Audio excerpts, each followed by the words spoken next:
নমস্কাৰ মই আশিক ইকবাল আপোনালোকে হয়তো মোৰ ভিডিও পাইছে আজি জুৱা কালিৰ পৰাই মোৰ এটা ভিডিও ভাইৰেল হৈ আছে ফেসবুক আৰু সোশ্যাল মিডিয়াত মানে ভাইৰেল হৈ আছে আৰু নিউজতো ভাইৰেল হৈ আছে আৰু সেই ভিডিওটোৰ আৰত সম্পূৰ্ণ কাহিনীটো মই আপোনালোকৰ মাজত ক'ব খুজিছো যে কাহিনীটো কেনেকুৱা ধৰণৰ আজি প্ৰায় 1 বছৰ আগত আমি বীৰলাচিত থানা অসম হাজো আঞ্চলিক কমিটি নামৰ এখন কমিটি গঠন কৰিব খুজিছিলো আৰু সম্পূৰ্ণ নেতৃত্ব মই লৈছিলো তাত আৰু আমি কমিটিখন জুনিয়া গঠন কৰিছিলো সেই দিনাখনে কেইটামান হিন্দুত্ববাদী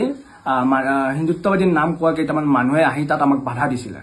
যে ইয়াত বীৰলাচিত থানা অসমৰ কোনো ধৰণৰ কমিটি হ'ব নোৱাৰে হাজত তেনেকৈ ভাবুকি দিছিলে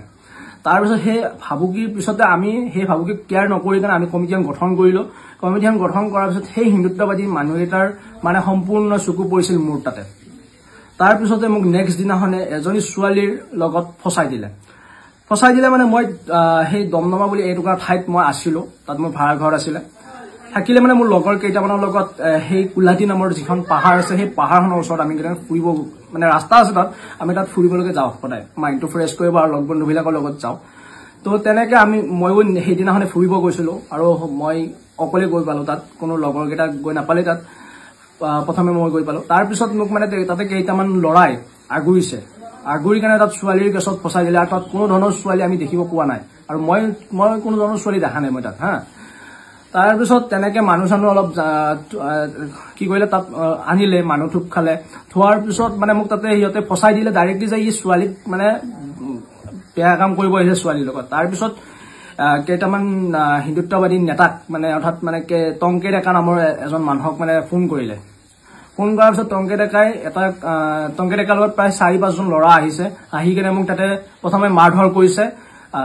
মাৰধৰ কৰাৰ পিছত মানে তাতে কোনো ধৰণৰ টংকে ডেকাই হওক বা কোনো ধৰণৰ মানুহে তাত ছোৱালী এজনী দেখা নাপালে আৰু যদি ছোৱালী তাত আছিলে সেই ছোৱালীজনী সিহঁতে নেদেখালে প্ৰথম কথা তাৰপিছত মোক জোৰ জবস্তি কৰি তাৰ পৰাই লৈ আহিলে টংকে ডেকাতে গাড়ীত ভৰাই লৈ আহিলে সিহঁতে মই ভুল কৰিছিলো যদি পুলিচ মাতিব লাগিছিলে তাত কোনো ধৰণৰ পুলিচ মাতা নাই সিহঁতে জোৰ জবস্তি কৰি মানে মোক গাড়ীত ভৰাই কেনে সেই কুলাটি পাহাৰৰ পৰা প্ৰায় মোক একদম হাজো থানালৈকে গাড়ীৰ ভিতৰতে মাৰপিট কৰি কেনে লৈ আহিছে আৰু মোক টংকে ডেকাহঁতে চাকু দেখাই কেনে সিহঁতৰ মতে ভিডিঅ' বনাব লাগে বুলি মোক বাধ্য কৰাইছে আৰু ভাবুকি দিলে মোৰ যদি সিহঁতৰ মতে মই ভিডিঅ' নবনাওঁ তেনেহ'লে মোৰ ফেমিলিৰ ওপৰত অত্যাচাৰ কৰিব বুলি মোক ভাবুকি দিলে আৰু মোকো মাৰিম বুলি মানে এক প্ৰকাৰৰ ভাবুকি দিলে তাৰপিছত হাজো পোৱামক্কাত মোক নি কেনে তাতে মাৰধৰ কৰিছে 4-5 জন ল'ৰাই তাৰপিছত সিহঁতে মোক ভিডিঅ' বনাইছে যে তোক মাৰিছো নেকি আমি এনেকে কিবা কিবি ক'লে কোৱাৰ পিছত মানে সিহঁতে যেনেকে কৈছে মই তেনেকে ক'ব বাধ্য তাৰপিছত এটা কথা হ'ল যে মোৰ ঘৰৰ মানুহে অৰ্থাৎ মোৰ মায়ে সেই ছোৱালীজনীৰ ঘৰত গ'লে সেই ছোৱালীজনীৰ ঘৰত গৈ কেনে মাক দেউতাকক সুধিলে যে আপোনালোকৰ ছোৱালীটো সেই তাত যোৱাটো হয়নে ছোৱালীজনীৰ দেউতাকে ডাইৰেক্টলি কৈছে যে আমাৰ ছোৱালী তাত যোৱা নাই আপোনালোকৰ ল'ৰাক ফচাইছে বুলি ডাইৰেক্ট ছোৱালীজনীৰ দেউতাকে ক'লে আৰু এইখিনি আছিল কথা তাত থানাত যাই পোৱাৰ পিছতে থানাত কোনো ধৰণৰ ইয়াতে কেছ দিয়া নাই মোৰ ওপৰত কেছ নিদিয়াকৈ বাছ মোক সিহঁতে ভিডিঅ'টোৰ কাৰণে নিছে বুলি ক'ব পাৰি সিহঁতে মোক ভিডিঅ' বনালে আৰু তেনেকে বদনাম কৰিবৰ কাৰণে সিহঁতে মানে চেষ্টা কৰিছিলে আৰু সম্পূৰ্ণ কাহিনীটো এনেকুৱাই আৰু 1 বছৰ পিছত 1 বছৰ হৈ গ'ল আজি ডেটলৈকে 1 বছৰ হৈ গ'ল 1 বছৰ হোৱাৰ পিছত এই ভিডিঅ'টো নতুনকৈ আপলোড কৰি মানুহৰ ওচৰত মানে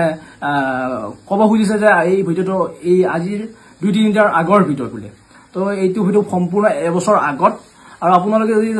অলপ নটিচ কৰিছে সেই ভিডিঅ'টোত মোৰ চুলিকেইটা একদম চুটিকে কটা আছিলে আৰু এদিন 2 দিনৰ ভিতৰতে চুলি এনেকুৱা কোনো ধৰণে আহিব নোৱাৰে আপোনালোকে নিজে ভাবি চাব সেইটো কথা ধন্যবাদ জয় হিন্দ